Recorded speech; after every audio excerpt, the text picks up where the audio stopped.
Sedangkan dari semenjak 2012 maupun ataupun 2013 sampai 2021 bahkan 2022 ini itu tidak ada pengembalian maupun tidak ada bagi hasil. Nah, makanya wajar bagi kami di dalam gugatan kami meminta kerugian imaterial.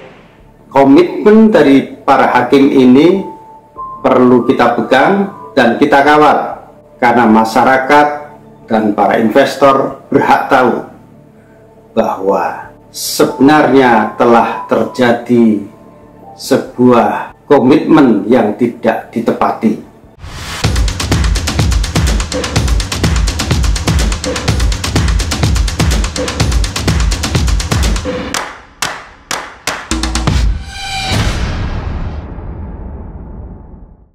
Sedangkan dari semenjak 2012 maupun ataupun 2013 sampai 2021 bahkan 2022 ini itu tidak ada pengembalian maupun tidak ada bagi hasil. Nah, makanya wajar bagi kami di dalam gugatan kami meminta kerugian imaterial. Ya kan? Karena dulu kami 10 juta, klien kami menginvestasikan 10 juta. Dan kami ada yang menginvestasikan 12 juta, ada yang 42 juta. Nah, tidak ada informasi yang jelas, tidak ada pengembalian, maka wajar ya bagi klien kami menuntut kerugian imaterial. Assalamualaikum warahmatullahi wabarakatuh. Sahabat Indonesia Insight yang dirahmati oleh Allah, hari Kamis 19 Mei 2022, Pengadilan Negeri Tangerang kembali menggelar persidangan perdata atas kasus investasi patungan usaha. Sebagaimana kita ketahui bahwa patungan usaha itu diinisiasi oleh Yusuf Mansur alias Jam'an Nur Khotib Mansur pada tahun 2012 sampai 2013. Ada 12 orang investor yang kini menggugat dan kasusnya sedang berjalan di Pengadilan Negeri Tangerang. Persidangan ini sebenarnya sebelumnya sudah terjadi mediasi sebanyak 4 kali, tetapi gagal. Akhirnya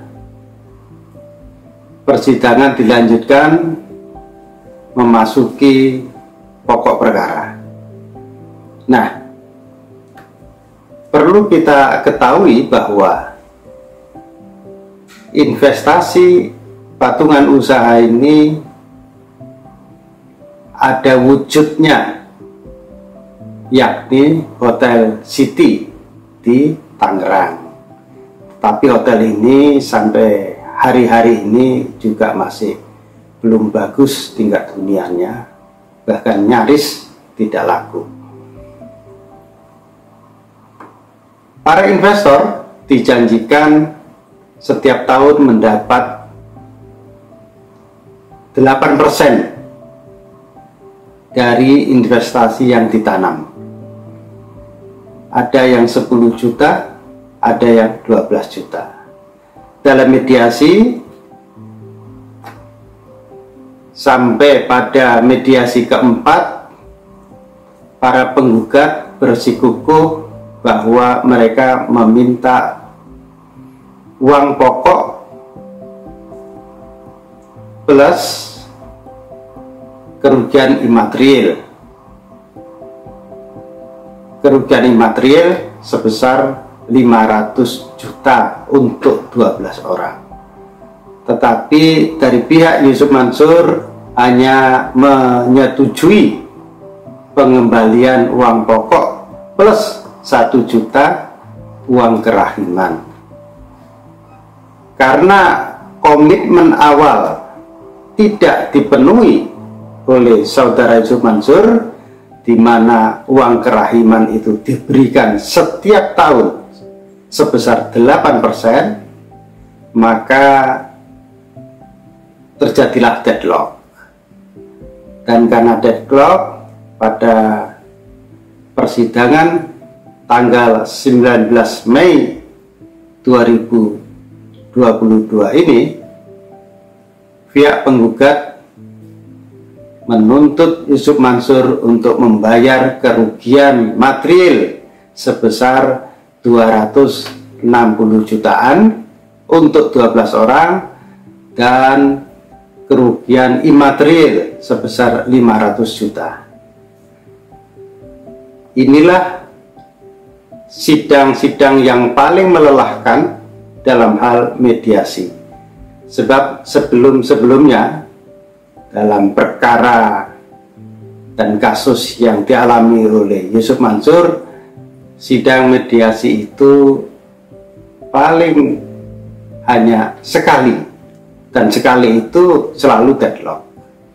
Kita ketahui bahwa di Pengadilan Negeri Tangerang ada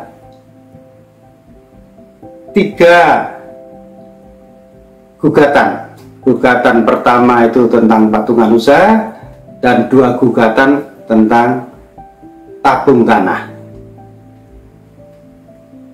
Dan kita perlu tahu bahwa persidangan di Tangerang ini selalu dipantau oleh Komisi Yudisial.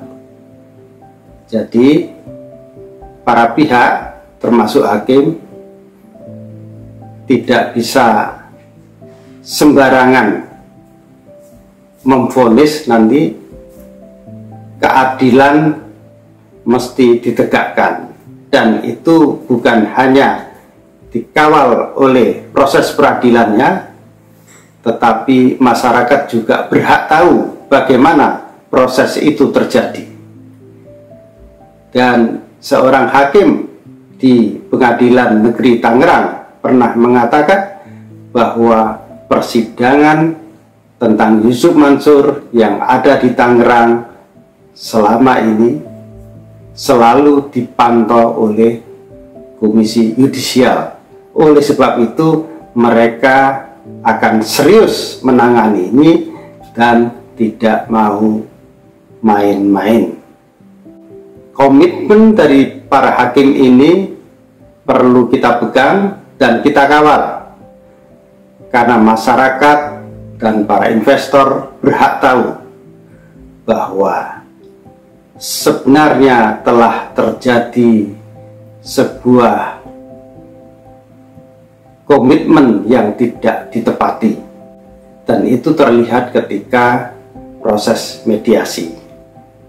Bagaimana akhir dari proses peradilan ini memang masih panjang, tetapi masyarakat perlu juga memantau agar semua proses itu bisa berjalan sesuai koridor hukum demi keadilan bersama. Demikian sahabat Indonesia Insight, informasi yang bisa kami sampaikan dari Pengadilan Negeri Tangerang.